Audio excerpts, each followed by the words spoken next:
Hello and welcome back to my channel, or if you're new here, welcome. My name's Kat and this is a channel where I like to talk about books and ideas, and today we're going to be talking about some autumn/winter reads. So I don't often do like monthly TBR videos. I do have a 2025 TBR, and a few months ago I did a summer TBR, but usually that's like the limit of my TBRs, either annual or seasonal, because I am very much a mood reader, and so I don't want to be too prescriptive about what I read in a given month. But that being said, I really enjoyed picking out some books that I wanted to read during the summer, books that had summer vibes or spring vibes. And so out of that video, I'm currently filming like early August, and so summer isn't over yet, and I still have 3 books left from that TBR. But given that the end is in sight for that one, I wanted to pick out some ones that I was going to read in autumn/winter to give myself a little bit of a guide for some books that I definitely want to finish by the end of the year. Some of these also cross over with my 2025 TBR, but some of them I just picked because they have like autumn and winter vibes, and I wanted to make sure that I was reading a few books that had some seasonal vibes in the latter half of the year. So in this video, I'm going to talk about some books I want to read this autumn/winter, and yeah, that's really all this is. Maybe this video will spark some ideas for you for some books that you want to read in the upcoming season, but I've really enjoyed picking out a TBR that's based on a theme, in this case season, so I'm really looking forward to sharing that with you. So in this TBR we have 9 books, and I split them into 3 sections. One is like gothic and autumnal, the other is snowy and winter, and the other is nonfiction that fits into one of those seasons, and we'll talk about why that is. So to start off with the gothic/autumnal ones, I have a couple that are actually sequels to books I have read previously, and so I want to continue with the series. And so the first one is Foxglove. This is the sequel to Belladonna, and in this series we're following Signa, who is a young woman, and she can like see death, but also she has some kind of like immunity to death, but also people keep like dying around her. And in the first book she was kind of like an orphan who was being cast off on various family members and waiting until she became of age so that she could get her inheritance. And so she finally ended up with some family members that she really liked, but there was some kind of like curse or something that was happening to this family, and they were sick, and there was like something haunting them, and all kinds of paranormal gothic spooky things happening, you know, in the first book. And so in that book, Signa had to figure out like what was happening to her family, and her magic death immunity or whatever came into play a few times in that book. We also had a personification of death, which was really fun. I really enjoyed that. And so this is the sequel to that, and I think this one is another kind of like, the first one wasn't a murder mystery, it was like someone was dying and we need to prevent them from dying, whereas this one I think is like a murder mystery. Someone has died and Signa has to figure out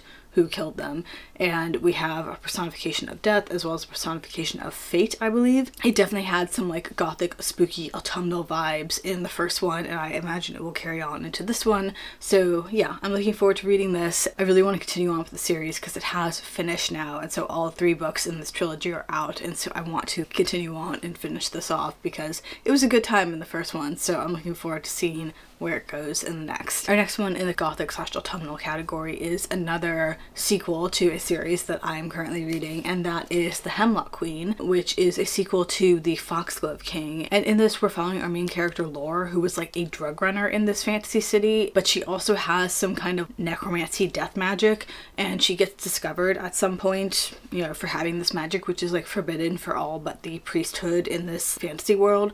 But instead of being punished, she is sent as a like spy into the court to figure out why these towns outside of the capital are dying off. And so in the series there is this corruption, there's also this like necromancy death magic, as well as a lot of religious themes. There's this priestly order who has access to this death magic. It's really interesting, but I really enjoyed the first one and I want to read this one because I think the 3rd one just came out, and so I'm really looking forward to reading that as well once I get through this one. And yeah, I really enjoyed this. It was a really interesting world, and it also has this kind of like gothic spooky vibes, and so I thought it'd be very good for autumn. This is also one that's on my 2025 TBR, so 2 birds, 1 stone. And then the last one in the autumnal vibes section is not so much gothic but more like paranormal, and that is Masters of Death by Olivie Blake. This one, I'm not really sure what it's about. The back of it mentions a vampire estate agent who is trying to sell a haunted house, and there are all kinds of shenanigans that are happening with this house and her ability to sell it, and I think that like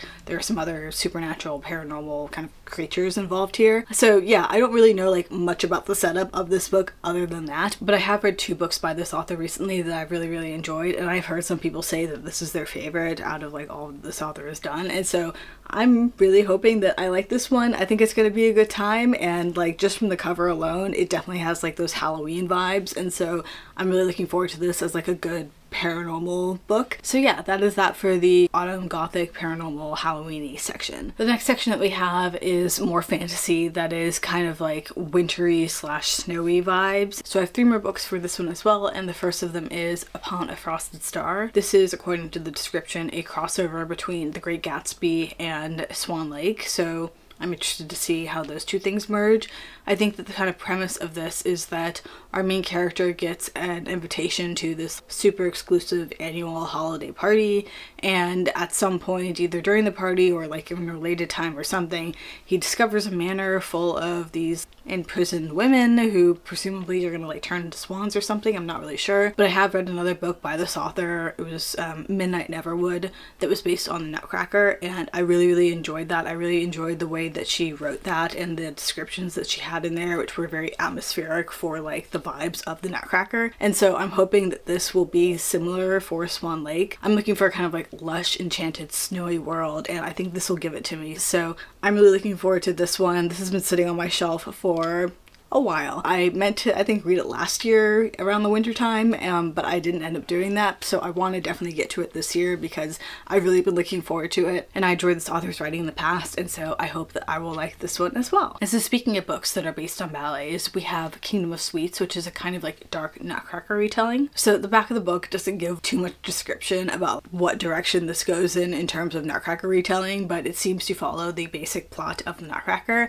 and so I'm excited to see what the author does with this. But like I said, a few years ago I read Midnight Neverwood by the same author who wrote this one, and I really, really enjoyed it, and that was a Nutcracker retelling and also a kind of like dark Nutcracker retelling, and so I'm looking forward to seeing what another author has done with this, and so I think this is going to be a really good time. The Nutcracker has always been part of my Christmas experience growing up, and so I thought this would be a really good one to read this winter and see another version of it, so I'm really excited to get into this one. And the last one we have for these fantasy winter vibes is A Crown So Silver, and this is a sequel to A Feather So Black, and this is yet another Swan Lake retelling. And so in the first book we were following Fia, who is a changeling who was swapped for a human princess when she was small, and so she's been raised in the palace by the human queen and taught to use her fae powers in service of the queen. And at the beginning of book 1 she is sent into the fae realm of Tirnanog in order to basically get back the queen's daughter who Fia was swapped for at birth. But there she finds that the princess has been imprisoned with 11 other women who turn into swans during the day and back into women at night, and they are being kept by a dark fae lord, and Fia has to figure out how to break his hold over them in order to accomplish her mission and free the princess. The first book ended up in a different place, and so I'm looking forward to see where it goes in the second one, but I think in this one Fia and some companions are traveling to like another fae realm that is like the wintry fae realm, and so obviously as we can see from the cover it's got the winter vibes, so I'm really looking forward to reading this. The first one was one of my favorites of last year, so I'm really keen to read this during the colder months, and this is another one that's on my 2025 TBR. And then the last section for this TBR is nonfiction, and again, like with the summer one, I kind of tried to go through my nonfiction and pick like